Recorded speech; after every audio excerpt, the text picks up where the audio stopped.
বিভিন্ন জায়গায় এই স্ক্রিপ্ট নিয়ে আমাদের সামনে যা একটা বিষয় এসেছে, এই বিষয়ে আমরা খুবই ত্রিপুরাবাসী আমরা দেখেছি যে একটা বিভ্রান্তি সৃষ্টি করার চেষ্টা করছে এই বিষয়টা নিয়ে।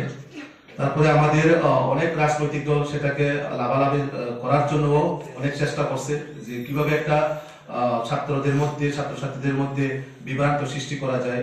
কিন্তু ছাত্রছাত্রীদের ভবিষ্যৎ নিয়ে আমরা দেখেছি যারা এইরকম চিন্তা ভাবনা করছে, আমাদের রাজ্যের মাননীয় মুখ্যমন্ত্রী, আমাদের সুনামধন্য চিকিৎসক তথা শিক্ষক, ছাত্রছাত্রীদের মাথায় রেখে আমাদের জনপ্রিয় মুখ্যমন্ত্রী একটু প্রকৃত অভিভাবক হিসেবে যে সমস্যা আমাদের সামনে এসেছে সেটাকে সমাধান করেছে।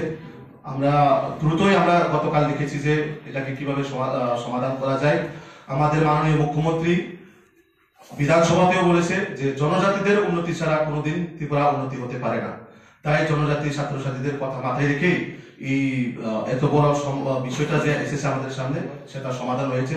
তার জন্য আমরা মাননীয় মুখ্যমন্ত্রীকে অনেক অনেক ধন্যবাদ জানাই। পাশাপাশি আমি একজন জনজাতি সম্প্রদায় হিসেবেও আমার ব্যক্তিগত তরফ থেকে সমস্ত আমাদের রাজ্য সরকার এবং আমাদের কেন্দ্রীয় সরকার, আমাদের রাজ্যের মাননীয় লোকপ্রিয় মুখ্যমন্ত্রী professor doctor Manik Saha sir এবং আমাদের রাজ্য সভাপতি রাজীব ভট্টাচার্য মহোদয়কেও অনেক ধন্যবাদ জানাই যে বিষয়টা গুরুত্ব সহকারে সমাধান করার জন্য।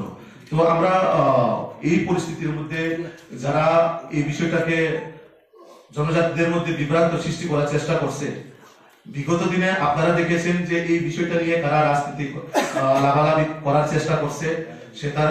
সেই বিষয়ে আমি আর বলবো না, কারণ আপনারা সবাই যারা আছে যে ত্রিপুরা রাজ্যের মধ্যে যারাই বিগত দিনে সরকারে ছিল তারা এই স্ক্রিপ্ট নিয়ে কোনো সমাধান করতেই চায়নি। কিন্তু আমাদের সরকার যখনই এইরকম সমস্যার সৃষ্টি হয়েছে সঙ্গে সঙ্গে সেটাকে ছাত্রছাত্রীদের কথা মাথায় রেখে এই সমাধান করছে। তার পাশাপাশি আগামীকাল আমাদের মা সরস্বতী পূজা, এই পুজোর দিনকে সামনে রেখে আমরা সমস্ত ত্রিপুরা রাজ্যের ছাত্রছাত্রীকেও আমরা আগাম শুভেচ্ছা জানাই এবং ছাত্রছাত্রীদের আগামী দিনে এই যে পরীক্ষা নিয়ে যারা বসবে তাদেরকেও আমরা আগাম শুভেচ্ছা দেই এবং আমাদের মাননীয় মুখ্যমন্ত্রীও তাদেরকে শুভেচ্ছা জানিয়ে যাতে তাদের ভবিষ্যৎ আগামী দিনে ভালো হোক, সুস্থ হোক।